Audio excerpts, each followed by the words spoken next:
খুব সকালে ঘুম থেকে উঠেছি এটা একদমই বলবো না, কারণ অনেকটাই দেরি করে ঘুম থেকে ওঠা হয়েছে আজকে। যেহেতু আজকে রবিবার মানে একটু দেরি করে ঘুম থেকে উঠা, তবে অতটাও দেরি করে উঠা না, কারণ রবিবারে যেহেতু আমার বাড়িতে আর্টের ক্লাস হয় সেই জন্য কিন্তু অতটাও দেরি করে ঘুম থেকে উঠতে পারি না। কারণ মাস্টার মশাই তো 8:30-এর ভিতরে ঢুকে যায় বাড়িতে, সেই জন্য অনেক আগেই ঘুম থেকে উঠে সমস্ত কাজবাজ শেষ করে বারান্দাটা কিন্তু ক্লিন করে দিতে হয়। যেহেতু আর্টের ক্লাসটা বারান্দাতে হয় সেই জন্য পুরো সপ্তাহে তো সারা বারান্দা জুড়েই কিন্তু অনেক কিছু থাকে, সেই জিনিসগুলো সমস্ত গোটা জিনিস গুছিয়ে তারপরে ক্লিন করে রাখতে হয়, যেহেতু মাস্টার মশাই বসবে, স্টুডেন্টরা বসবে, সেই জন্য। তো সেই মতে ওই যে একটু দেরি করে উঠেছি রবিবার বলে, তাও তো বললাম একটু বেশি দেরি করতে পারিনি, তবে 8টার একটু আগে উঠেছিলাম। তারপর উঠেই কিন্তু সমস্ত কাজবাজ চটপট করে নিয়েছিলাম। তারপরে হাজব্যান্ডকেও চা করে দিয়েছিলাম, ও তো চা খেয়ে বেরিয়ে গেছে, এবার নিজের জন্য একটু চা করে নিয়েছি। আমি চা খেতে খেতে প্রায় 9টা বেজে গেছিলো। তখন কিন্তু আর্টের মাস্টার এসে গেছিলো, কিন্তু ওই আর্টের মাস্টারের তখন আর চাটা দেওয়া হয়নি, কারণ ও চা খেতে বেশি ভালোবাসে না, আর যখন স্টুডেন্ট থাকে তখন তো একদমই খেতে চায় না। তার জন্য ভাবলাম না, আর্ট শেষ করুক, যাওয়ার সময় কিন্তু চাটা দিয়ে দেবো। তো ও তো একদমই চা খেতে চায় না, কিন্তু জোর করে আমি দিই, অনেক সময় আবার অন্য কিছু ঘরে থাকলে সেটাও দিয়ে দিই। শরীরে আজকে একদম এনার্জি নেই, কাজ করার তো কোনো ইচ্ছেও নেই, শরীরে এনার্জিও নেই, মনে হচ্ছে কি সারাদিন রেস্ট করি। তবে আমাদের মতো গৃহিণীদের কি আর কোনো রেস্ট আছে? শরীর খারাপ থাকলেও কিন্তু কাজবাজ তো করতেই হবে, এবার সেটা কম হোক আর বেশি হোক। তবে আজকে শরীরে এনার্জি না থাকারও কিন্তু একটা কারণ আছে, সেটা হচ্ছে বাইরে প্রচণ্ড রোদ উঠেছে। আর টিনের ঘরে রান্না করাটা তো বুঝতেই পারছো কতটা কষ্টকর, কারণ যারারই টিনের রান্নাঘর আছে সেটা অবশ্যই বুঝতে পারবে কতটা কষ্টকর। টিনের রান্নাঘরে রান্না করা কিন্তু গরমের মধ্যে অসহ্য কষ্ট, কারণ গরমে কিন্তু টিনগুলা এমনিতেই উত্তপ্ত হয়ে থাকে, আর সেই উত্তপ্ত টিনগুলা থেকে যেমন আরও হিট শরীরে এসে লাগতে থাকে, গায়ে যেমন ফুসকা পড়ে যায়, এমন অবস্থা হয়ে যায়। তবে কিচ্ছু করার নেই, দেরি করে ঘুম থেকে উঠেছি, সেটার শাস্তিটা তো পেতেই হবে।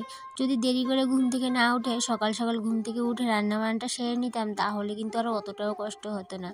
এদিকে রান্না কি করব সেটা নিয়েও কিন্তু আরেক চিন্তা, কারণ ঘরে একদমই সবজি ছিল না, অনেকটাই কিন্তু চিন্তায় পড়ে গেছিলাম যে কি রান্না বান্না করব।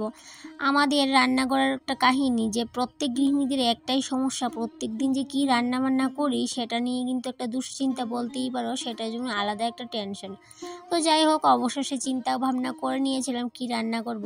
তো তাই জন্য আগের দিনের ডালটাকে তেঁতুল দিয়ে একটু শুকিয়ে নেব, আর ডাল তো ইন্ডাকশনে বসিয়ে দিয়েছি, সেই সাথে ভাবলাম একটু শুটকি দিয়ে চাটনি করব। আর এদিকে ফ্রিজে কয়েকটা লাউয়ের বাকল ছিল, সেই বাকলগুলো দিয়ে আলু দিয়ে ভাবলাম ভাজি করে নেব। তো যাই হোক, দিনের বেলাটা এইভাবেই সেরে নেব, রাতের বেলা তো সবজিপাতি আনা হবে, তবে অবশ্য রাতের বেলা না, দুপুরবেলায় কিন্তু নিয়ে এসেছিল।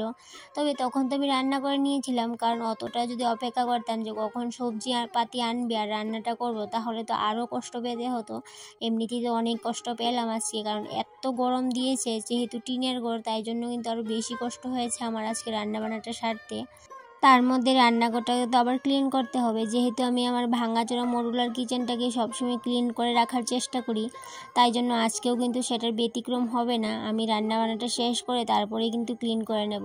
তবে আজকের ক্লিনিংটা আর তোমাদের সাথে শেয়ার করব না। আর কেন করব না, অত গরম দিয়েছে, অত গরমের মধ্যে কিন্তু আমার আর ইচ্ছে করছিল না ক্যামেরাটা ধরে তোমাদের সাথে সমস্ত কিছু শেয়ার করি। আমার একদমই ভাল লাগছিল না, একদম বিরক্ত লাগছিল, তাই জন্য সেটা আর তোমাদের সাথে একদমই শেয়ার করা হয়নি।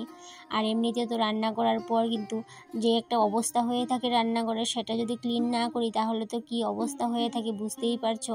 রান্না করার সাথে সাথেই কিন্তু রান্নাঘরটাকে ক্লিন করে নিতে হয়, একটা যে তেল চিটচিটে ভাব হয়ে থাকে, সেই ভাবটা যতক্ষণ না রান্নাঘরতে ক্লিন করা হয় ততক্ষণ অবধি যেন মনের মধ্যে শান্তি লাগে না। এবার শরীর খারাপ থাকলেও রান্নাঘরটাকে ক্লিন করতে হবে, শরীর খারাপ না থাকলে তো ক্লিন করেই নিই। তবে আজকে কি বলছিলাম, ওই যে এত গরমের মধ্যে ইচ্ছে করছিল না তোমাদের সাথে ক্লিনিংটা শেয়ার করার, তবে কিন্তু আমি সমস্ত কিছুই পরিষ্কার করে নিয়েছিলাম। শুধুমাত্র যে আমার ইচ্ছে করেছিল না সেটাও কিন্তু না, আমার মোবাইলেরও কিন্তু আজকে ইচ্ছে করছিল না, কারণ মোবাইলটা এত গরম হয়েছে, এই ঘরটাতে মোবাইলটাকে আমি রাখতেই পারছিলাম না। মোবাইলটা যতক্ষণ আমি স্ট্যান্ডে লাগিয়ে রাখি কাজ করার জন্য, মোবাইল এত গরম হয়ে যাচ্ছে কি বলবো, মনে হচ্ছে কি মোবাইলটা এক্ষুনি ব্রাস্ট হয়ে যাবে। সেই জন্য না মোবাইলটা আমি বেশিক্ষণই রান্না করে রাখতে পারিনি, তাই জন্য কিন্তু আরও ক্লিনিং ভিডিওটা তোমাদের সাথে শেয়ার করা হয়ে ওঠেনি। যেটুকুনি কাজই আজকে তোমাদের সাথে শেয়ার করেছি সেইটুকুনি কাজ করাতেই কিন্তু অনেকটাই ক্লান্ত হয়ে গেছিলো আমার মোবাইলটা।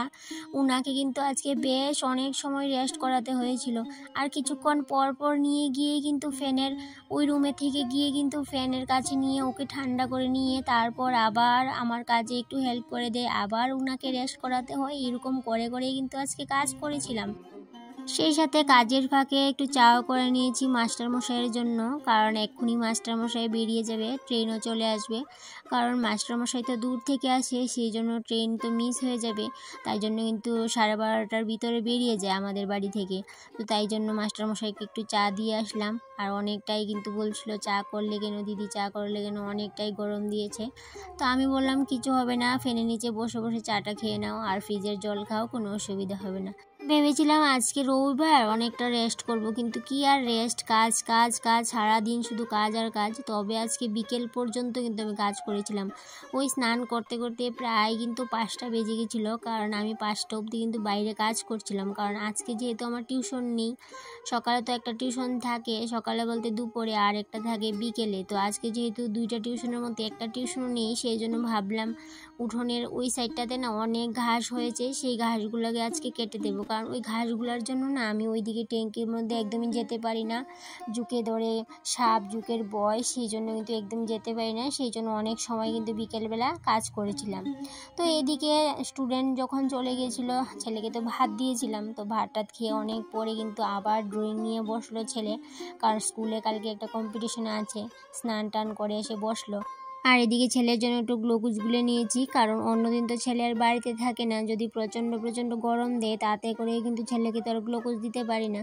কিন্তু আজকে যেহেতু রবিবার বাড়িতে আছে আর এমনিতেও প্রচণ্ড গরম দিয়েছে, সেই জন্য ওকে একটা গ্লাসে করে একটু গ্লুকোজ গুলে দিয়েছি। আমি বললাম এটা খেতে, কারণ বড়রারই কিন্তু শরীরে এনার্জি একদম লস হয়ে যাচ্ছে। এত গরমে, উত্তপ্ত গরমে সবার শরীর কিন্তু ক্লান্ত। সেই সাথে আমারও ইচ্ছে করছিল একটু গ্লুকোজ খেতে, কিন্তু আর খাওয়া হয়নি, কারণ যেহেতু গ্লুকোজটা অনেকটাই মিষ্টি, সেই জন্য আর খাওয়া হয়নি। তো যাই হোক, রান্না বান্না কমপ্লিট করলাম, রান্নাঘরটাকেও ক্লিন করলাম, তারপর চলে আসলাম বাইরে। ছেলেকে খাবার দিয়ে, দুপুরের খাবারটা দিয়ে চলে আসলাম বাইরে। আর এদিকে ভাবলাম এই দিকের ঘাসগুলোর জন্য ওই সাইডটাতে কিন্তু একদমই যাওয়া যায় না, প্রচণ্ড সাপ ঝুঁকের ভয়। তাই জন্য ভাবলাম যতটুকু পারি ততটুকু আজকে পরিষ্কার করে দেবো, আর বাকিটা অন্যদিন আস্তে আস্তে করে নেব। এখন বাজে বেলা 4টা, দেখো কত রোদের তেজ। 4টার সময় কিন্তু রোদের তেজ একদম কমেনি, কিন্তু আমি অনেক সময় কাজ করেছিলাম। 4টা থেকে 5টা অবধি আমি উঠোনের ঘাস কেটেছিলাম আজকে। ওই সাইডটা পুরোটাই পরিষ্কার করে নিয়েছিলাম। এত বড় বড় ঘাস হয়েছে, সেই ঘাসগুলো কিন্তু একদম গুঁড়ি মেরে পরিষ্কার করতে পারছিলাম না, কারণ যেহেতু অনেক লম্বা লম্বা ঘাস। তো তাই জন্য আজকে ভাবলাম না, আজকে শুধু কাঁচিটা দিয়ে উপর উপর করে কেটে নেব, আর অন্যদিন কিন্তু বসে বসে গাছগুলোকে শিকড় সুদ্ধা তুলে নেব। কারণ এত লম্বা হয়েছে ঘাসগুলা, এই ঘাসগুলোর ভিতরে যদি সাপ এসে বসেও থাকে কেউ কিন্তু বুঝতেই পারবে না। যেহেতু এই দিকটায় আমার ফুল গাছ আছে, ফুল নেওয়ার জন্য ওই দিকটা যেতে হয়, সেই কারণে আরও তাড়াহুড়ো করে ঘাসগুলো কাটা হয়েছে। তবে অনেকদিন আগেই ভেবেছিলাম কাটবো, কিন্তু কাটবো করে আর কাটা হচ্ছিল না। কিন্তু আজকে যেহেতু ছুটি পেয়েছি, রবিবার অনেকটাই ফ্রি, তাই জন্য আজকে না সারাদিনই কাজ করলাম। তারপর এদিকে রাতের বেলা রান্না করার পর যে পিঠাগুলো বানাচ্ছি, তালের পিঠাগুলা, তো তালের পিঠা বানানোর জন্য তালের যে রসটা নিয়েছিলাম সেটা দুপুরবেলায় কিন্তু নিয়েছিলাম, সেটা আর তোমাদের সাথে শেয়ার করা হয়ে ওঠেনি, তাড়াহুড়োর মধ্যে করেছি। কারণ তাড়াহুড়োর মধ্যে কোনো কাজ কিন্তু ক্যামেরাবন্দি করা যায় না, আর এমনিতে তো আমি একটু তাড়াহুড়োর মধ্যে ছিলাম আজকে, তাই জন্য তোমাদের সাথে শেয়ার করা হয়ে ওঠেনি। তো এদিকে পিঠা বাজতে বাজতে বাইকে ফোন করছিলাম যে বাড়ি যাবার সময় পিঠা নিয়ে যেতে বাড়ির সবার জন্য। তো ও কি করলো, আজকে আগেই বাড়ি চলে গেছে। অন্যদিন না বাড়ি যেতে অনেকটাই দেরি করে, কিন্তু আজকে জানি কি হলো, অনেক আগেই বাড়ি চলে গেছে। তো কি আর করা, আর কিভাবে পাঠাবো, তো শেষ অবধি কিন্তু আর পাঠানো হয়নি। কিন্তু বাইকে কয়েকটা পাঠানো হয়েছিল, ওই হাজব্যান্ডকে দিয়ে দোকানে পাঠিয়ে দিয়েছিলাম। তো ভিডিওটা আজকে এই পর্যন্তই থাক, আবারও দেখা হবে তোমাদের সাথে কোনো একটা নতুন ব্লগে। ততক্ষণে তোমরা ভালো থেকো, সুস্থ থেকো।